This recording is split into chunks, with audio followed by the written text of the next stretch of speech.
हर हर महादेव। माघ मास महात्म के 25वें अध्याय की कथा बहुत ही पावन और पुण्य को देने वाली कथा है। सुनने मात्र से मनवांछित फल की प्राप्ति होती है।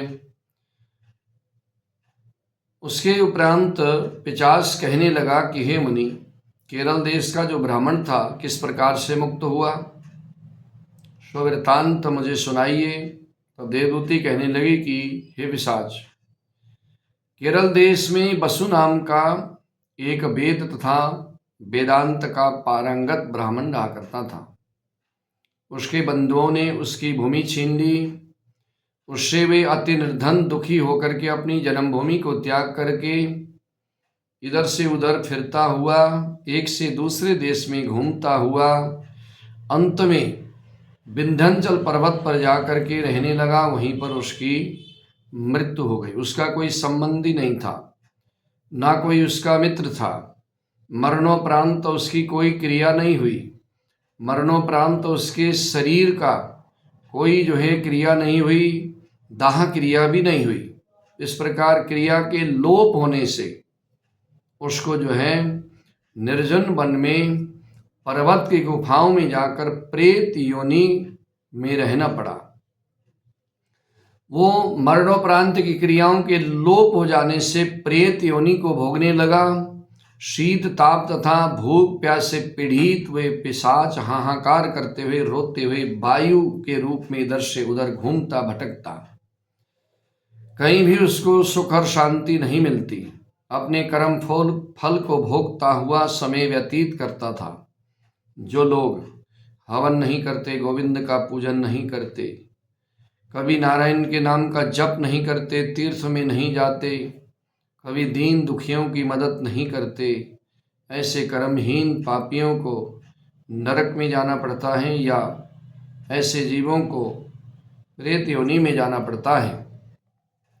जो जीवन में कभी भी पुण्य कर्म नहीं करते, माता पिता बहन गुरुजन इनका अनादर करते हैं, दूसरे के धन को हरण करते हैं, गुरु के धन को, देवता के धन को हरण करते हैं, नास्तिक गौ तथा भूमि की चोरी करते हैं, हिंसा वृत्ति करते हैं, इन सभी को संसार में बारंबार यातनाओं को भोगने के लिए 84 लाख योनि में घूमना पड़ता है। अंत में प्रेत या पिशाच योनि में जाना पड़ता है।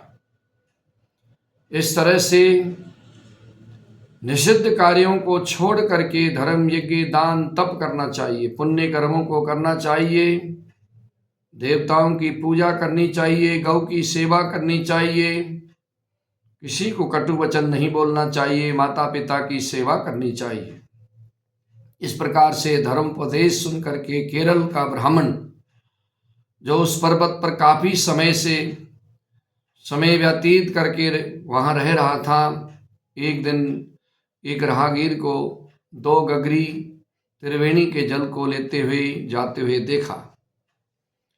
आनंद पूर्वक भगवान जनार्दन के नाम का कीर्तन करते हुए, गीता के श्लोकों को बोलते हुए उस मार्ग से वे जा रहे थे। उन पाथिक को देख करके वे प्रेत कहने लगा, मुझसे डरो मत, तुम्हारी गागरी में से थोड़ा सा जल मैं चाहता हूँ, मुझे दे दो। यदि तुम मुझे पानी नहीं पिलाओगे तो निश्चित तुम्हारे प्राण जाएंगे, अगर पानी दोगे तो तुम्हें कुछ नहीं मैं करूँगा।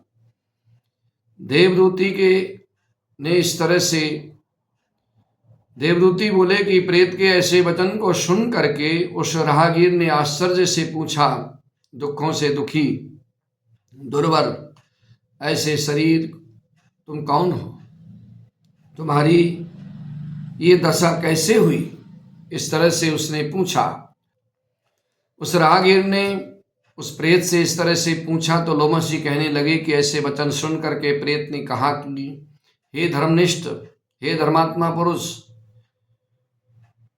मेरे ऐसा होने का कारण सुनो। मैं लोभी, मलिन, क्रियाहीन, सर्वथा दूसरों के अन्न से पलता, अकेले खाता, कभी कोई दान नहीं किया, कभी भगवान के नाम का भजन भी नहीं किया, और कभी देवताओं के निमित्त कोई दान नहीं किया।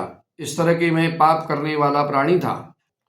कभी प्यासे को जल नहीं पिलाया, कभी पितरों का तर्पण श्राद्ध नहीं किया, कभी ब्राह्मणों को कोई अन्न इत्यादि कुछ भी दान नहीं दिया, कभी अनाथों को भी दान नहीं दिया, कभी किसी का सत्कार नहीं किया, कभी हवन यज्ञ नहीं किया, कभी कार्तिक मास में कोई पुण्य कर्म नहीं किया, माघ में, जेठ में, जो ऐसे महीने होते हैं उनमें कभी मैंने कोई भी पुण्य कर्म नहीं किया। इसलिए न कभी किसी प्राणी को बंधन से मुक्त किया, न कभी मृत्यु को डरने वाले किसी शरणागत की रक्षा की, कभी भी मैंने उपवास भी नहीं किया, कोई तीर्थ पर भी नहीं गया। और मैंने जो है, हे ब्राह्मण, पूर्व जन्म के बड़े बड़े क्रूर कर्मों के कारण मेरी ये विचित्र दशा हुई है। इस पर्वत पर भेड़िया, व्याघ्र के द्वारा मारे गए पशुओं का मांस, तोते इत्यादि के खाए फल, नाना प्रकार के सुंदर सुगंधित रस से भरे हुए फल, खाने योग्य फल फूल हैं, परंतु मैं जो है, इतना सुंदर स्वादिष्ट जल है, मैं न खा सकता हूँ न पी सकता।